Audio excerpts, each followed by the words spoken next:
Hello नमस्कार दोस्तों, मैं विवेक कुमार हिस्टोरिकल क्लास में आपका स्वागत करता हूं।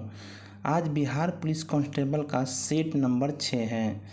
चलिए बढ़ते हैं आज का फर्स्ट क्वेश्चन। निम्न में से कौन सा एक हड़प्पा का बंदरगाह है? तो आपका राइट आंसर है लोथल। लोथल गुजरात में भोगवा नदी के किनारे स्थित है। हड़प्पा काल में यह एक प्रमुख बंदरगाह था। लोथल की खोज 1924 ईस्वी में रंगनाथ राव ने किया था। चलिए बढ़ते हैं नेक्स्ट क्वेश्चन की ओर। महावीर स्वामी का जन्म कहाँ हुआ था? तो आपका राइट आंसर है कुंडग्राम में। तो महावीर स्वामी का जन्म 540 ईसा पूर्व में कुंडग्राम यानी वैशाली में हुआ था। ये जैन धर्म के 24वें तीर्थंकर थे एवं अंतिम तीर्थंकर भी थे। इनके पिता का नाम सिद्धार्थ और माता का नाम त्रिशला था। चलिए बढ़ते हैं नेक्स्ट क्वेश्चन की ओर। तृतीय बौद्ध सभा किस स्थान पर बुलाई गई थी? तो आपका राइट आंसर है पाटलिपुत्र में। तो तृतीय बौद्ध संगति का आयोजन 256 ईसा पूर्व में पाटलिपुत्र में किया गया था, जिसकी अध्यक्षता मोगली पुत्तिस्त द्वारा की गई थी। और इस बौद्ध संगति का आयोजन अशोक के शासनकाल में हुआ था। चलिए बढ़ते हैं नेक्स्ट क्वेश्चन की ओर। अलाउद्दीन खिलजी के आक्रमण के समय देवगिरी का शासक कौन था? तो आपका राइट आंसर है रामचंद्र देव। 1306 ईस्वी में अलाउद्दीन खिलजी ने मलिक कफूर के नेतृत्व में देवगिरी के विरुद्ध अभियान छेड़ा था। उस समय देवगिरी का शासक रामचंद्र देव था। चलिए बढ़ते हैं नेक्स्ट क्वेश्चन की ओर। फिरोज तुगलक द्वारा स्थापित दार उल सफ़ा क्या था? तो आपका राइट आंसर है एक खैराती अस्पताल। फिरोज शाह तुगलक का वंश एक प्रतापी शासक था। तुगलक वंश का एक प्रतापी शासक था जो अपने लोक कल्याणकारी कार्यों के लिए प्रसिद्ध था। इसने दिल्ली में एक अस्पताल की स्थापना कराई थी जिसे दार उल सफ़ा के नाम से जाना जाता है। चलिए बढ़ते हैं नेक्स्ट क्वेश्चन की ओर। अस्थाई बंदोबस्त किसके साथ किया गया था? तो आपका राइट आंसर है जमींदारों के साथ। भारत में अस्थाई बंदोबस्त की शुरुआत लॉर्ड कॉर्नवालिस ने किया था। इसे जमींदारी प्रथा के नाम से भी जाना जाता है। भारत में लगभग 19% भूभाग पर यह प्रथा लागू की गई थी। चलिए बढ़ते हैं नेक्स्ट क्वेश्चन की ओर। भारतीय राष्ट्रीय कांग्रेस के प्रथम अधिवेशन में कितने प्रतिनिधियों ने भाग लिया था? तो आपका राइट आंसर है 72 प्रतिनिधियों ने। भारतीय राष्ट्रीय कांग्रेस का पहला अधिवेशन 28 दिसंबर 1885 को हुआ था, जो 31 दिसंबर 1885 तक चला था।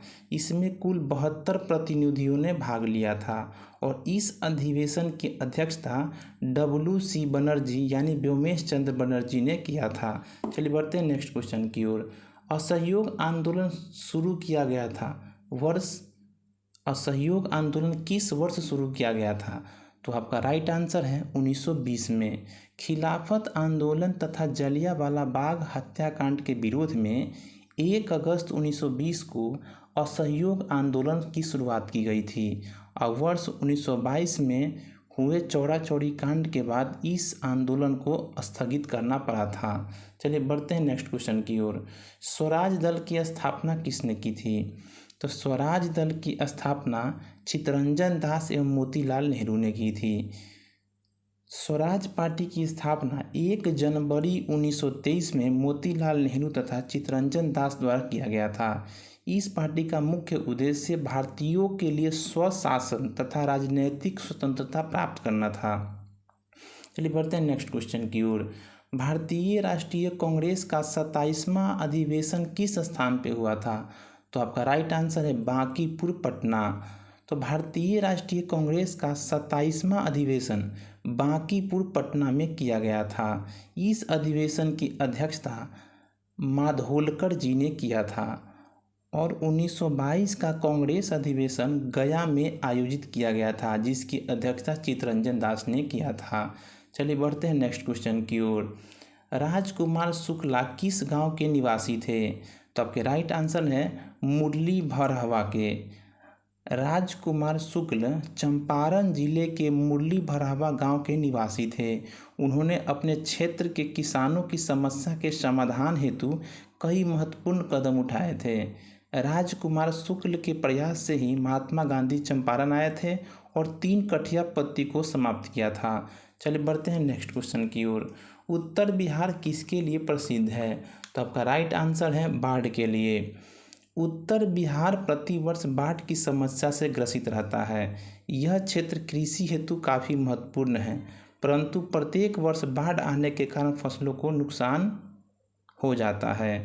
कोसी नदी को बाढ़ के कारण बिहार का शोक कहा जाता है। चलिए बढ़ते हैं नेक्स्ट क्वेश्चन की ओर।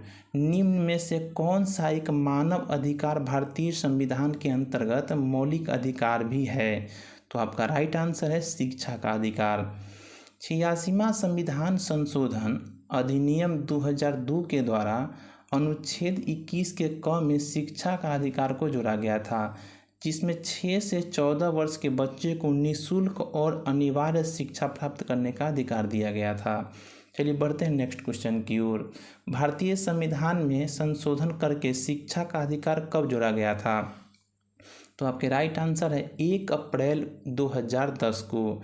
भारतीय संविधान के अनुच्छेद 21 के क में शिक्षा का अधिकार को 2002 में 86वां संविधान संशोधन के तहत जोड़ा गया था और 1 अप्रैल 2010 को संपूर्ण भारत में शिक्षा के इस अधिकार को लागू किया गया था। चलिए बढ़ते हैं नेक्स्ट क्वेश्चन की ओर। लोक लेखा समिति अपनी रिपोर्ट प्रस्तुत किसको करती है? तो आपके राइट आंसर है लोकसभा के स्पीकर को। लोक लेखा समिति का गठन भारत सरकार अधिनियम 1919 के तहत 1921 में किया गया था, जिसका मुख्य कार्य भारत सरकार के कार्यों को लेखा परीक्षा करता है। इस समिति में कुल 22 सदस्य हैं, जिसमें 15 सदस्य लोकसभा के और 7 सदस्य राज्यसभा के चुने जाते हैं।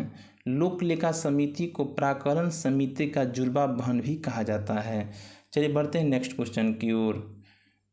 किस अनुच्छेद के अनुसार भारत के राष्ट्रपति द्वारा राष्ट्रीय आपातकाल की घोषणा की जा सकती है? तो आपका राइट आंसर है अनुच्छेद 352 के अंतर्गत। संविधान के भाग 18 के अंतर्गत अनुच्छेद 352 से लेकर 360 के मध्य आपातकाल का उल्लेख किया गया है। युद्ध या बाह्य आक्रमण की स्थिति में 352 का प्रयोग राष्ट्रपति आपातकाल लगाया जा सकता है। अभी तक भारत में 3 बार आपातकाल लगा है, एक 1962 में, एक 1971 में, एक 1975 में। चलिए बढ़ते हैं नेक्स्ट क्वेश्चन की ओर। अशोक मेहता समिति ने निम्नलिखित की सिफारिश की थी।